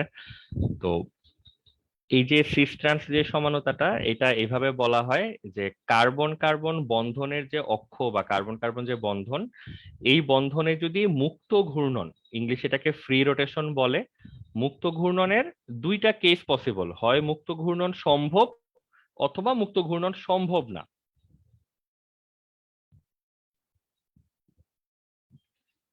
জিনিসটা এইভাবে বলা থাকে যে যদি মুক্ত ঘূর্ণন সম্ভব হয়, সম্ভব মানে এই কেসটা যদি কোনো যৌগে ঘটে, তাহলে তার সিস ট্রান্স সমাণু পাওয়া যাবে না। আর কোন যৌগে যদি দেখা যায় যে মুক্ত ঘূর্ণন সম্ভব না, সে এই বৈশিষ্ট্যের মধ্যে অন্তর্ভুক্ত, তখন এইখানে আমরা সিস ট্রান্স সমাণু পাই। তো এইখানে অনেক প্রশ্ন আমাদের মাথায় আসা উচিত, যে প্রথম কথা মুক্ত ঘূর্ণন জিনিসটা কি, সম্ভব মানে কি, সম্ভব না মানে কি, সিস মানে কি, ট্রান্স মানে কি। তো জিনিসটা যেহেতু একেবারেই নতুন, একটু হচ্ছে তোমরা ধৈর্য ধারণ করো, আমরা একটা একটা করে সবগুলা জিনিস তোমাদেরকে বলার চেষ্টা করতেছি। ফার্স্ট থিং, মুক্ত ঘূর্ণন এই কথাটার মিনিং খুব সিম্পল, যে ধরো একটা কাঠি টাইপ কিছু, একটা স্টিক টাইপ কিছু একটা, তুমি ধরো এইখানে কোনো একটা সাবস্টেন্সকে মানে একদম বিদ্ধ করলা, করে তুমি এই পাশটাকে দেখো ইচ্ছা মতো ধর ঘোরাতে পারতেছো কিনা। যেমন আমি যদি এক্সাম্পল দিই, ধর একটা পেন এখানে আছে, এই যে পেনের এক প্রান্ত কিন্তু আমি হাত দিয়ে ধরে রাখছি। এখন দেখো এই প্রান্তটাকে, যে এই হাত দিয়ে এই প্রান্তটাকে দেখা যাচ্ছে বোধহয় আমরা এরকম করে ঘোরাতে পারি কিনা, ঘোরাতে পারতেছি। এই যে ঘোরাতে পারাটা, এই ঘূর্ণনের বিষয়টাকে, রোটেশনের বিষয়টাকেই বলা হয় এই যে মুক্ত ঘূর্ণন বা হচ্ছে ফ্রি রোটেশন। তাহলে ফ্রি রোটেশন জিনিসটা কি? জিনিসটা হচ্ছে কোন একটা বন্ডের এক্সিস বরাবর এই বন্ডটাকে এরকম ঘোরাতে পারাটাকেই বলে হচ্ছে মুক্ত ঘূর্ণন। এখন এই ঘুরানো কোনো কোনো ক্ষেত্রে সম্ভব, কোনো কোনো ক্ষেত্রে সম্ভব না। এই কথার মানে কি? এইভাবে ঘুরানো কখন সম্ভব কখন সম্ভব না। এই যে দুটো example, carbon carbon single bond, চিন্তা করো এইটা হচ্ছে আমাদের পেন বা কাঠি, এইখানে একটা কার্বনকে আমরা লক করলাম, আর এইখানে আমরা আরেকটা অ্যাটমকে ঘুরাতে শুরু করলাম। ধরো এই যে এই হাতটা হচ্ছে একটা কার্বন, সে পেনের এক পাশে যেরকম আটকে আছে, এটা হচ্ছে সেকেন্ড কার্বন। আমরা এই সেকেন্ড কার্বনটাকে দেখো হাতটাকে যেভাবে ঘুরাতে পারতেছি। এইভাবে যখন আমি ঘুরাচ্ছি, দেখো মাঝখানের এই বন্ডটা কি কোনো ধরনের কোনো বিপদের মধ্যে পড়তেছে? এই বন্ডটা কি ভেঙে যাচ্ছে বা কোনো সমস্যায় পড়তেছে, নাকি সে অ্যাটমের সাথে সাথে এরকম ঘুরেই যাচ্ছে বলো তো? ঘুরতেছে। ঘুরতেছে without any obstacle, without any বাধা, তাই না? বাধাগ্রস্ত হওয়া ছাড়াই স্মুথলি এই পেন বা বন্ডটা ঘুরতে পারতেছে। এই জিনিসটাকেই আমরা বলতেছি হচ্ছে মুক্ত ঘূর্ণন সম্ভব। তার মানে মুক্ত ঘূর্ণন সম্ভব এই কথাটার মানে হচ্ছে কোনো পরমাণু ধ্বংস না করে, কোনো বন্ধনকে ধ্বংস না করে, কোনো পুরো গঠনটার কোথাও কোনো ধরনের ঝক্কি ঝামেলা সমস্যা তৈরি না করে যদি বন্ধনটা এরকম আনহিন্ডার্ড, অবাধাগ্রস্ত অবস্থায় ঘুরতে পারে, এই জিনিসটাকে আমরা বলি হচ্ছে মুক্ত ঘূর্ণন সম্ভব হচ্ছে এখানে। ঠিক আছে? তো মুক্ত ঘূর্ণন সম্ভব হচ্ছে, আমি যদি বলি যে কার্বন কার্বন সিঙ্গেল বন্ডে মুক্ত ঘূর্ণন সম্ভব কিনা, অ্যান্সার হচ্ছে হ্যাঁ সম্ভব।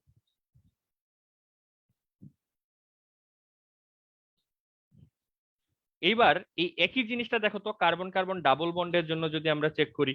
কার্বন কার্বন ডাবল বন্ড মানে কি? এটা একটা কার্বন, সবাই খেয়াল করো কিন্তু এটা একটা কার্বন, এইখানে হচ্ছে বন্ড, এখানে আরেকটা কার্বন। তাহলে এটা তো গেল সিঙ্গেল বন্ড। ডাবল বন্ড মানে কি বলতো? এটার উপরে এখন আরেকটা বন্ড থাকবে, একটা পেন টেন কিছু একটা পেলে মেবি ভালো হয়। দেখো, ঠিক আছে, ধরো জিনিসটা এখন এরকম, ব্ল্যাকটা হচ্ছে আমাদের মেইন বন্ড, উপরে যেটা রেড কালার বা ইয়েলো কালার পেন্সিল দেখা যাচ্ছে এটা হচ্ছে আমাদের সেকেন্ড বন্ড। এখন চিন্তা করো তো, আমি যদি আগের মতো করে এই যে এই কার্বনটাকে রোটেট করানোর চেষ্টা করি, কি মনে হয়? একটু নিজেরা যদি সম্ভব হয় দুইটা কলম এইভাবে নিয়ে দেখো, যে যখনই আমি এটাকে রোটেট করানোর চেষ্টা করব, আগের বার একটা পেন হওয়াতে সে খুবই স্মুথলি রোটেট করতেছিল, এইবার যেটা হবে একটু ঘোরালেই এই দুইটা পেন দেখবা মোচড় খেয়ে যাচ্ছে, টুইস্ট হয়ে এই বন্ধনটা ভেঙে যাওয়ার উপক্রম হচ্ছে, উপরের যে পাই বন্ডটা আছে। ঠিক আছে, দেখো মানে জিনিসটা বোঝা যায় কিনা। তুমি চাইলে আরো সাইন্টিফিক্যালিও চিন্তা করতে পারো। তোমাদেরকে মনে আছে এই যে উপরে পাই বন্ডটা, এটা কিভাবে তৈরি হয়েছিল বলতো? দুইটা প্যারালাল থাকা বা সমান্তরাল থাকা দুইটা অরবিটাল ওভারল্যাপ করে এই উপরে পাই বন্ডটা কিন্তু ফর্ম করছিল। তো তুমি যদি এখন একটা কার্বনকে এরকম ঘুরাতে চাও, সে তো ধরো একটু ঘুরলেই কি হবে বলতো? এই দুইটা অরবিটাল যে আগে এরকম সমান্তরাল ছিল, তুমি যদি এই অ্যাটমটাকে ঘুরায় ফেলো, তাহলে কি আর অরবিটালটা আগের মতো সমান্তরাল থাকতে পারবে? ওর সাথে বন্ধনটাকে টিকায় রাখতে পারবে, নাকি বন্ধনটা ভেঙে যাওয়া উচিত এবার বলতো? ভেঙে যাবে। হ্যাঁ, মানে ভেঙে ঘটনাটা কি যাবে। বোঝা যাচ্ছে? তো এই জিনিসটা একটু নিজেরা খেয়াল করার চেষ্টা করো। খেয়াল করতে না পারলে কিন্তু মুখস্থ করা ছাড়া উপায় থাকবে না। বইতে কিন্তু এগুলো বোঝানোর দায়িত্ব খুব একটা নিবে না। একদম গ্যাটাগেট সব বলা থাকবে যে কার্বন কার্বন সিঙ্গেল বন্ডে মুক্ত ঘূর্ণন সম্ভব, কার্বন কার্বন ডাবল বন্ডে মুক্ত ঘূর্ণন সম্ভব না, এই এতটুকু বলে দেখবা যে অন্য কথাবার্তায় চলে গেছে। তো আশা করা যায় কিছুটা ফিল করতে পারতেছো যে কার্বন কার্বন সিঙ্গেল বন্ড হলে আসলে যত ইচ্ছা ঘোরানো যায়, কোনো ধরনের কোথাও কোনো অবস্টাকল ক্রিয়েট হয় না, কোনো কিছু ভেঙে চুরে যাওয়ার কোনো সুযোগ নেই। কিন্তু ডাবল বন্ড যদি হয়, মানে সোজা কথা এক্সট্রা পাই বন্ড যদি থাকে, তখনই ঘোরাতে গেলে ওই পাই বন্ড গুলি আসলে মোচড় টোচড় খেয়ে টুইস্টেড হয়ে ভেঙে টেঙে যাওয়ার একটা উপক্রম হয়। তাহলে এবার যদি আমরা বলি কার্বন কার্বন ডাবল বন্ড থাকা কোনো যৌগে আমরা কি এমন ভাবে আসলে ফ্রি রোটেশন দিতে পারি, মুক্ত ঘূর্ণন করতে পারি, যাতে আসলে কাঠামোটা আগের মতোই থাকে, কোনো ধরনের ভাঙচুর বা বিনষ্টকরণ বা কোনো ধরনের মানে কোনো ধরনের কোনো বাধা সৃষ্টি হবে না, এইভাবে কি ঘোরাতে পারি? এটার অ্যান্সার হচ্ছে না, পারি না। এই জন্য আমরা এখানে বলি যে এটার মুক্ত ঘূর্ণন সম্ভব না। তো এখন যদি একটু তোমাদেরকে জিজ্ঞাসা করি যে মুক্ত ঘূর্ণনের জিনিসটাকে তোমরা বুঝছো, এবং মুক্ত ঘূর্ণন সম্ভব আর মুক্ত ঘূর্ণন সম্ভব না এই দুইটা কথা যে আমরা বলি, মানে কি বুঝাইতে চাই সেটা কি বুঝছো? ইমতিয়াজ, লিসান এবং বাকিরা। জি ভাইয়া। ঠিক আছে, মানে সবাই শুনতে থাকো, যতটুকু বললাম ততটুকুর মধ্যে যদি কোনো কনফিউশন থাকে সেটা কিন্তু একটু বলে ফেলো। তাহলে সোফার আমরা বলতে চাই মুক্ত ঘূর্ণন একটা ঘটনা যেখানে আমরা এরকম বন্ডকে ঘুরাইতে পারি বা অ্যাটমকে ঘুরাইতে পারি। ঘুরালে কিছু কিছু স্ট্রাকচার আনহ্যাম্পার্ড থাকে, কোনো সমস্যা হয় না। কিছু কিছু স্ট্রাকচারে কিছু পরমাণু কিছু বন্ড ভেঙে যায়। যেই স্ট্রাকচার গুলো আনহ্যাম্পার্ড থাকে, ঘুরালেও তাদের কোনো কিছু যায় আসে না, সেগুলোকে আমরা বলি হচ্ছে মুক্ত ঘূর্ণন সম্ভব এমন কাঠামো। আর যে স্ট্রাকচার গুলোতে ঘুরাতে গেলে তার বন্ড বা পরমাণু কিছু একটা ভেঙে চুরে যাচ্ছে, একটা অবস্টাকল ক্রিয়েট হচ্ছে, বাধা ক্রিয়েট হচ্ছে, সেইগুলোর ক্ষেত্রে আমরা বলি যে এই কাঠামোগুলোতে মুক্ত ঘূর্ণন সম্ভব না। কার্বন কার্বন ট্রিপল বন্ড, বলতো এটা কি মুক্ত ঘূর্ণন সম্ভব হওয়া উচিত নাকি সম্ভব হওয়া উচিত না?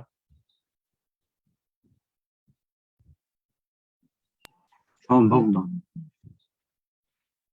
কার্বন কার্বন ট্রিপল বন্ডে অবভিয়াসলি ফ্রি রেডিক্যাল সম্ভব না, বুঝতেই পারতেছো? পাই বন্ড মোচড় দিলেই তো ভাঙবে, আরো ভাঙবে এবার। কিন্তু কার্বন কার্বন ট্রিপল বন্ডটা কখনো আমাদের ডিসকাশনে আসবেই না।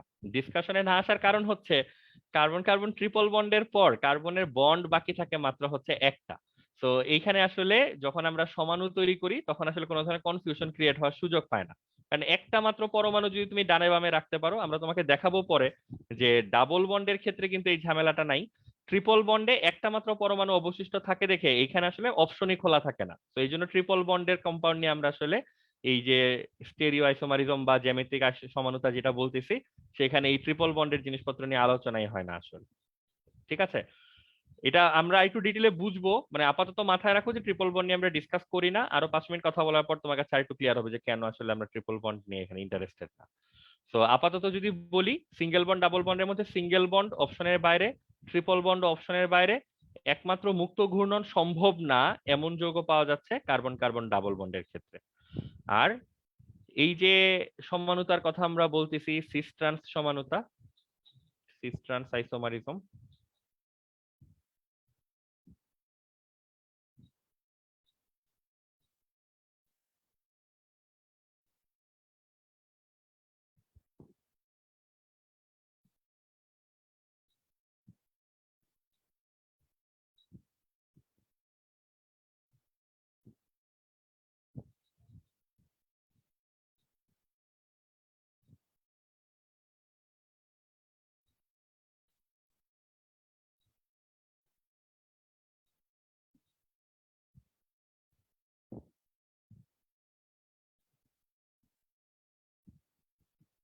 ঠিক আছে। এই লাইনটা দেখলে তোমাদের কিছুটা আইডিয়া হবে যে কেন আমরা হঠাৎ করে ফ্রি রোটেশনের উপরে ঝাঁপায় পড়লাম।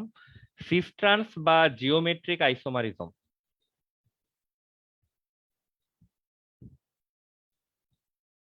বাংলায় যেটাকে আমরা জ্যামিতিক সমানুতা বলতেছি,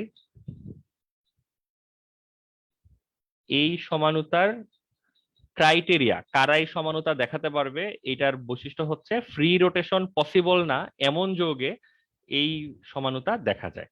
তাহলে এখন এই কথার উপর ভিত্তি করে যদি আমরা এখানে আসি এবং প্রশ্ন করি যে কার্বন কার্বন সিঙ্গেল বন্ডে তুমি এই সিস ট্রান্স আইসোমারিজম পাবা নাকি কার্বন কার্বন ডবল বন্ডে তুমি এই আইসোমারিজম পাবা, এটা অ্যান্সার হওয়া উচিত। বলো কোনটা অ্যান্সার হওয়া উচিত? কার্বন কার্বন ডাবল বন্ডে হচ্ছে বা ডাবল বন্ড বিশিষ্ট যৌগগুলোতে হচ্ছে আমরা এই সিস ট্রান্স সমানুতাটা হচ্ছে পাবো। তো সেই সিস ট্রান্স সমানুতার মানে কি?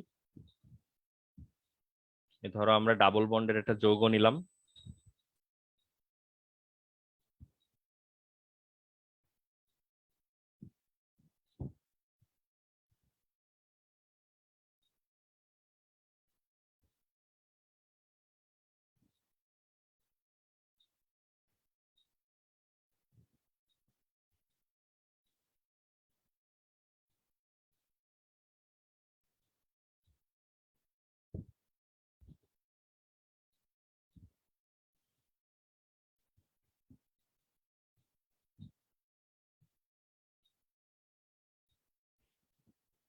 এই যে এইখানে যেই দুই পিস যৌগ তুমি দেখতে পাচ্ছ, প্রথম কথা, এই যৌগগুলো দুইটার তুমি যদি আণবিক সংকেত নাও, মলিকুলার ফর্মুলা নাও, একই আসবে।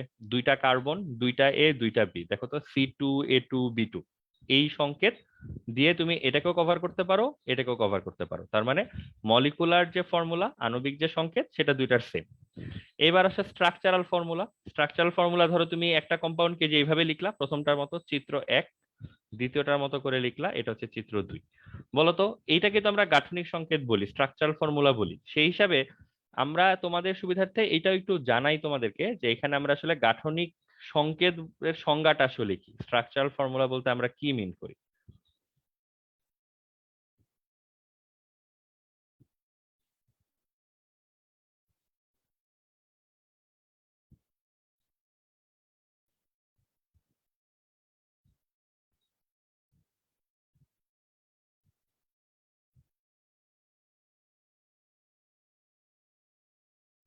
ঠিক আছে, একটা ফ্রেজে লিখে রাখো যে গাঠনিক সংকেত মানে হচ্ছে সেম কানেক্টিভিটি। সেম কানেক্টিভিটি মানে কোনো একটা কার্বন তুমি ধরো ঠিক করলা যে এই কার্বনটা তুমি দেখবা, এই কার্বনটার তো আশেপাশে হাত পা আছে, এই কার্বনটার সাথে যেই কয়েকটা পরমাণু যুক্ত আছে, যেই কয়েকটা পরমাণু যুক্ত আছে, তুমি যদি দেখো যে এই কার্বনটার সাথে কোন অন্য কোনো যৌগে এই পরমাণুগুলো যুক্ত আছে, তখন তুমি বলবা যে সেম কানেক্টিভিটি, একইভাবে কানেক্টেড সে অন্য পরমাণুর সাথে। এই জিনিসটাকেই বলা হবে হচ্ছে একই গাঠনিক সংকেত। যেমন দেখো এইখানে আমরা প্রথমে যদি এই কার্বনটাকে ফিক্স করি, যেটাকে আমরা দেখবো, এই কার্বনটার সাথে কে কে যুক্ত বলতো, একটা এ একটা বি যুক্ত। তুমি যদি এই কার্বনটা দেখো, এই কার্বনটার সাথে কি যুক্ত বলতো, একটা এ যুক্ত একটা বি যুক্ত। তুমি যদি এই কার্বনটা দেখো, একটা এ যুক্ত একটা বি যুক্ত। এই কার্বনটা দেখো, একটা এ যুক্ত একটা বি যুক্ত। তো এই জিনিসটাকে আমরা বলতেছি সিমিলার কানেক্টিভিটি, একই কানেক্টিভিটিতে আছে এই কার্বনটাও এই কার্বনটা, দুইটা কার্বনই একই কানেক্টিভিটিতে আছে। সেই কারণে আমরা বলতে পারি এই দুইটার কি সেম হবে, গাঠনিক সংকেত সেম হবে।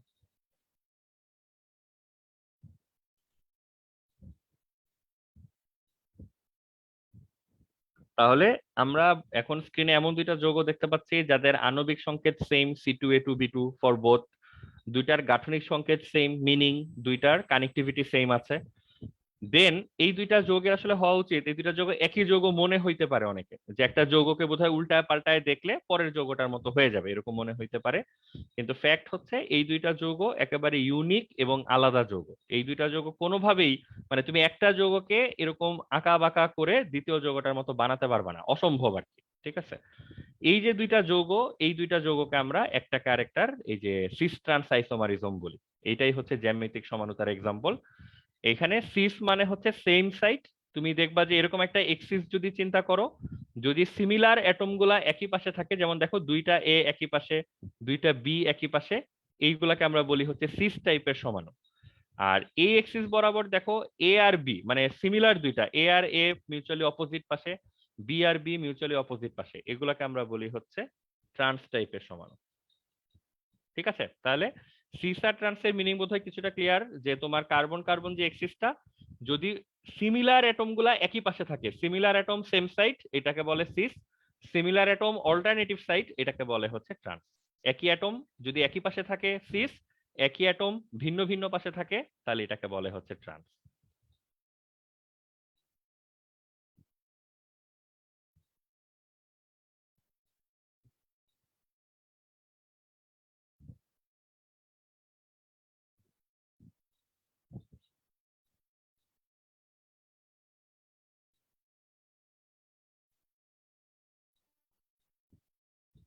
বুঝতেছো মনে হয়? এটা হচ্ছে একটা সিস সমাণু, এটা হচ্ছে একটা ট্রান্স সমাণু, একই যৌগের। Idea clear? এই যে সেম রেডিকেল, মূলক বলো অ্যাটম বলো সমস্যা নাই, সেম জিনিস same side same side, opposite side opposite side, এই হচ্ছে ব্যাপার। দেন এই এক্সাম্পল গুলাকে এক্সটেন্ড করা যায় বিভিন্ন দিকে, যেমন এটাই কি কন্ডিশন যে তোমার জোড়ায় জোড়ায় কি মিল থাকতে হবে? অ্যান্সার হচ্ছে না, একটা জোড়াতে মিল থাকলেও কাজ হবে। যেমন এইটাকেও তুমি সিস্টেন্সের এক্সাম্পল হিসেবে ধরতে পারো। ধরো ক্লোরিন ক্লোরিন, আর এইখানে ধরো মিথাইল আর ওইচ, এরকম। এটাকেও তুমি একটা সিস হিসাবে ক্লেম করতে পারবা। মানে চারটা মূলকই জোড়ায় জোড়ায় সেম থাকা দরকার নাই, একটা যদি সেম হয় যেটা দিয়ে তুমি সেম বা অপোজিট এই কমেন্টটা করতে পারবা, তাহলে আসলে সিস্টেন্সের ক্যাটাগরিতে পড়বে।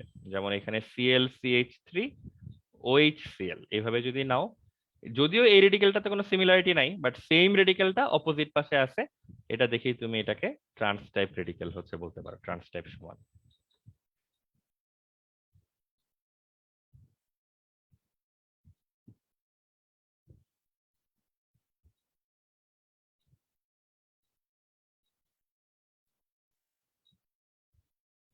ঠিক আছে, ঘটনা কি কিছু বোঝা যাচ্ছে? মানে এক্সাম্পল দেখে বা কোশ্চেন দেখে কি এখন বোঝা যাবে যে কোনটা সিস কোনটা ট্রান্স?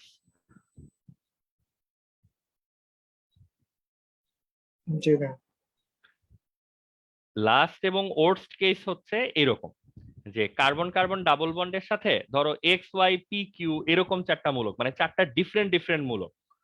কথা হচ্ছে এইটার ক্ষেত্রে আমরা আসলে সিস ট্রান্স মেজার করতে পারবো কিনা,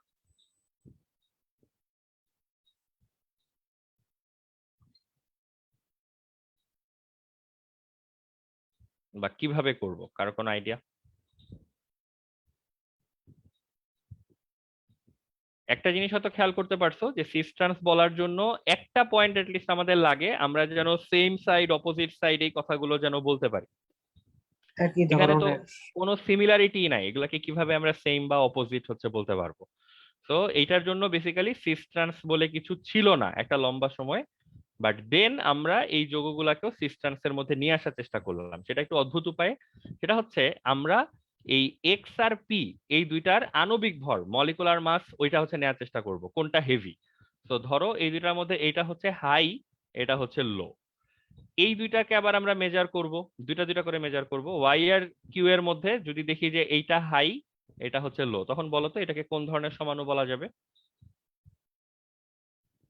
সিস। এটাকে তখন সিস বলা যাবে, কারণ দুইটা হাই একই পাশে হচ্ছে চলে আসছে। বুঝছো, এইটা হচ্ছে আইডিয়া। আবার যদি আমরা দেখতাম এরকম এইটা হাই লো আর এটা হচ্ছে লো হাই, তখন আবার এটাকে আমরা বলতাম হচ্ছে ট্রান্স। এইভাবে হচ্ছে এই সিস ট্রান্সের যে পার্টটা এটাকে হচ্ছে সেটেল দেওয়া হয়। তো সিস ট্রান্সের ক্ষেত্রে এই তিনটা কম্বিনেশনের বাইরে যাবে না। প্রথম এক্সাম্পলে যেগুলো দেখলাম এটা হচ্ছে সবচেয়ে ইজি কম্বিনেশন, এই যে এ এ বি বি এই প্যাটার্নে থাকবে। এর থেকে এক স্টেপ মানে দুর্বল এক্সাম্পল হচ্ছে একটা রেডিক্যাল সিমিলার একটা ডিফারেন্ট, আর ওর্স্ট কাইন্ড হচ্ছে চারটাই ডিফারেন্ট। এখানে তুমি ভর কম বেশি দিয়ে দিয়ে এটাকে হচ্ছে চেক করার চেষ্টা করতেছো।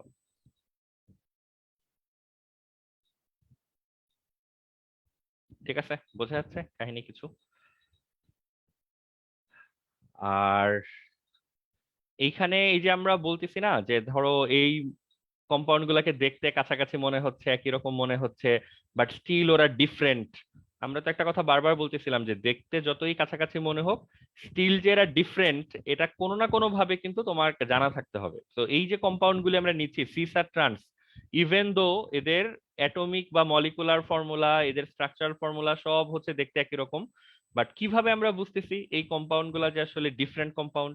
বা আরো যদি অন্যভাবে বলি এদের বৈশিষ্ট্য ডিফারেন্ট, প্রপার্টি ডিফারেন্ট। যদি আরো স্পেসিফিক হই কোন বৈশিষ্ট্য ডিফারেন্ট এবং কোন ধরনের প্রপার্টিতে এদের মধ্যে চেঞ্জ থাকে যেটা দেখে আমরা দাবি করতে পারি কনফিডেন্টলি যে কম্পাউন্ড দুইটা আসলে ডিফারেন্ট। এগুলো নিয়ে বোধহয় আজকে আমরা খুব ডিটেইলে ডিসকাস করতে পারবো না, টাইম হবে না, বাট আমরা নেক্সট যেদিন পড়বো আর কি টাইম নিয়ে সেদিন হচ্ছে পড়বো। এখানে অনেক কিছু আসলে জানার বোঝার সুযোগ আছে এবং ছিল। বইতে অত কিছু লেখা থাকে না, বা লেখা থাকলে অনেক কঠিন করে লেখা থাকে আর কি। এই যে এই দুইটা লাইন সবাই একটু আপাতত লিখে রাখো, স্পেশালি হচ্ছে ইমতিয়াজ লিসান, তাইলেই হবে। Trans isomer has higher melting point, তার মানে ট্রান্স সমাণু যারা তাদের হচ্ছে গলনাঙ্ক অধিক থাকে, আর সিস আইসোমার যারা তাদের হচ্ছে স্ফুটনাঙ্ক বেশি থাকে। উপরে কিছু সাপোর্টিভ ইনফরমেশনও দেয়া আছে, এটা এত তাড়াহুড়ার মধ্যে না দেখলেও হবে আপাতত। বাট এই দুইটা লাইন হচ্ছে সবাই একটু খাতায় লিখে রাখো। আমরা যে বলতেছি না যে একই যৌগের সিস আর ট্রান্স যে ভার্সন দুইটা, মানে এই দুইটার মধ্যে পার্থক্য কি হয় এটাও তো জানা দরকার। শুধু মুখে মুখে বললেই তো হবে না যে এই দুইটা যৌগ ভিন্ন বা সমান। পার্থক্যটাই যে এইসব বৈশিষ্ট্য এসে হয় যে আমরা যদি গলনাঙ্ক স্ফুটনাঙ্ক বয়লিং পয়েন্ট মেল্টিং পয়েন্ট এগুলো মেজার করতে যাই, যেটা দেখা যায় যে সিসদের হচ্ছে বয়লিং পয়েন্ট হাই থাকে আর ট্রান্সদের হচ্ছে মেল্টিং পয়েন্ট হাই থাকে। কেন কিরকম কিভাবে ওগুলাও জানার সুযোগ আছে, ওগুলো আমরা জানবো, বাট মানে এখন মেবি রাইট টাইম না আর কি। এটা হয়তো আমরা আরো একটা দুটা ক্লাস পরে জানলেও হচ্ছে।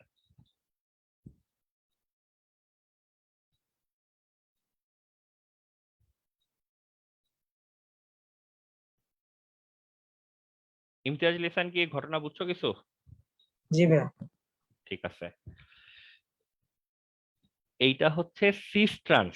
এখন আরেকটা তো আছে অপটিক্যাল, কিন্তু অপটিক্যাল তো আসলে এতই বড় এবং এতই নতুন, এটা আসলে এই সময়ে তোমাকে বা বাকি সবাইকে আমি 5 মিনিট একটা ওভারভিউ দিয়ে রাখতেছি। এটা নিয়ে আমাদের ফার্দার ডিসকাশন থাকবে, মানে একটা ক্লিয়ার ডিসকাশন থাকবে। আজকে জাস্ট যে এক্সামের পূর্বরাত্রি হিসাবে আমরা ইমতিয়াজ লিসানের জন্য সবাইকে একটা ছোট্ট ওভারভিউ দিয়ে রাখি অপটিক্যাল আইসোমারিজম বা হচ্ছে আলোক সমানুতার উপর। ইমতিয়াজ লিসান যেটা করবা, এই অপটিক্যাল আইসোমারিজম বা আলোক সমানুতার অংশে যতগুলা টপিক আছে, ছোট ছোট অনেকগুলা টপিক পাবা, সবগুলা শুধু সংজ্ঞা আর উদাহরণ পড়ে যাবা, বুঝছো? তাইলেই হচ্ছে তুমি 1 বা 2 মার্কের জন্য যেটা আসবে সেগুলো তোমার কভার। এখান থেকে সিআরডি এর প্রশ্ন আসে না কখনো। ভাইয়া আমাদের জ্ঞানমূলক দিবে 10টা আলাদা করে, ওইটাই ও কি না কি দিয়ে ঠিক আছে, অপটিক্যাল আইসোমারিজম জানার আগে একটা জিনিস হচ্ছে জানতে হবে যে কোনো কার্বনের যদি 4টা হাতে 4টা ডিফারেন্ট জিনিস কানেক্টেড থাকে, ধরো এ বি এক্স ওয়াই ভাবে যদি কানেক্টেড থাকে, তখন এই কার্বনটাকে যে স্টার মার্ক দিয়ে এক্সপ্রেস করা হয় এটাকে বলে হচ্ছে কাইরাল কার্বন। তোমার প্রথম কাজ হবে এই যে নোট করে রাখো, মানে মার্ক করে রাখো, এই কাইরাল কার্বনের সংজ্ঞা এবং উদাহরণ জানতে হবে। একটা কার্বন যার 4 হাতে 4টা ভিন্ন জিনিস কানেক্টেড, এটাকে হচ্ছে কাইরাল কার্বন বা অপ্রতিসম কার্বন বলে, অ্যাসিমেট্রিক কার্বন। উদাহরণ হচ্ছে যে এরকম হইতে পারে, এই কার্বনটার দেখো 4টা হাতে 4টা ডিফারেন্ট রেডিকেল বা ডিফারেন্ট অ্যাটম, তো এই কার্বনটা হচ্ছে কাইরাল কার্বন। এইরকম কোন কম্পাউন্ড যদি থাকে যে কম্পাউন্ডের মধ্যে কাইরাল কার্বন দেখা যাচ্ছে, তখন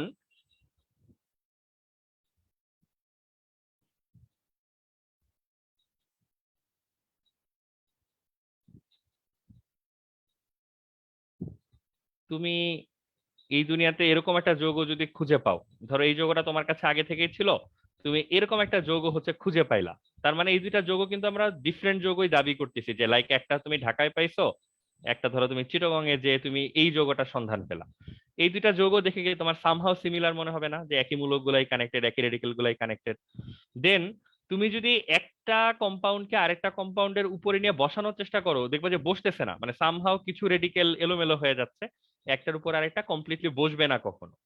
এবং মানে তুমি দেখবা যে এই দুইটা কম্পাউন্ডকে একটা ক্যারেক্টার মিরর ইমেজ বলা যায়, যে এই কম্পাউন্ডটাকে যদি আয়নার সামনে নিতা, তাহলে যা পাওয়া যাইতো ইমেজ বা বিম্ব হিসাবে, এই যে চিটাগং এ পাওয়া যে কম্পাউন্ডটা দোকান থেকে কিনে নিয়ে আসছো সেটা দেখতে ওই অবস্থায় চলে গেছে, যে প্রথম কম্পাউন্ডের মিরর ইমেজ।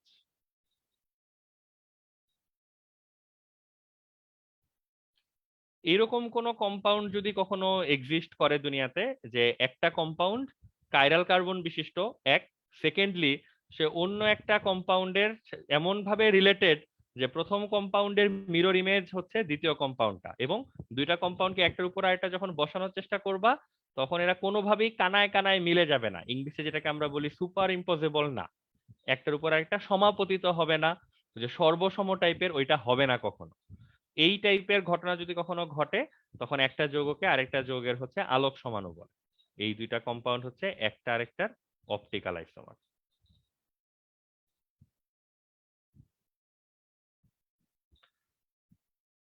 ঠিক আছে ইমতিয়াজ লিসান, এই জায়গায় আসলে আমরা সামনের দিকে আগায় খুব বেশি একটা লাভ পাবো না, তুমি আপাতত এই পার্টটা তোমাকে আসলে নিজে নিজে পড়তে হবে, জাস্ট সংজ্ঞা উদাহরণ গুলা পড়ে যাও। কিন্তু এখানে যে বিশাল ডিসকাশন, এটা আসলে 5-10 মিনিট এরকম উড়া উড়া ভাবে বলে আসলে আমিও খুব বেশি কমফোর্টেবল ফিল করতেছি না। বাকি যারা শুনতেছো তাদের কাছে আমার মনে হয় না এটা বেশি, মানে খুব বেশি স্মুথ মনে হচ্ছে আর কি। ঠিক আছে, তো তুমি এই পার্টটুকু দেখো যে একটু রিডিং দিয়ে যেতে পারো কিনা, এক্সাম্পল এবং হচ্ছে ডেফিনেশন এতটুকু পড়লেই হবে আর কি। কি কি পড়তে হবে সেটা আমি তোমারে বলে দিতে পারি। এই যে কাইরাল কার্বন তো গেল, কাইরাল কার্বনের পরে তুমি সিমিলার টাইপের আরো কিছু টপিক পাবা। আলোক সমানুতার শর্ত,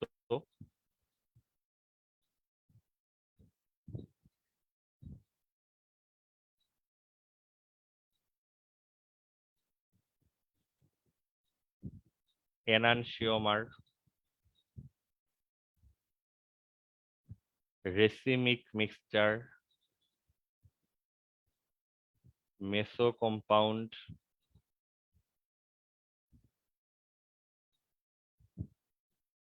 ডায়াস্টেরিওমার, কাইরাল কার্বন। এই যে কয়েকটা টপিক লেখা আছে এগুলো জাস্ট সংজ্ঞা এবং হচ্ছে উদাহরণ।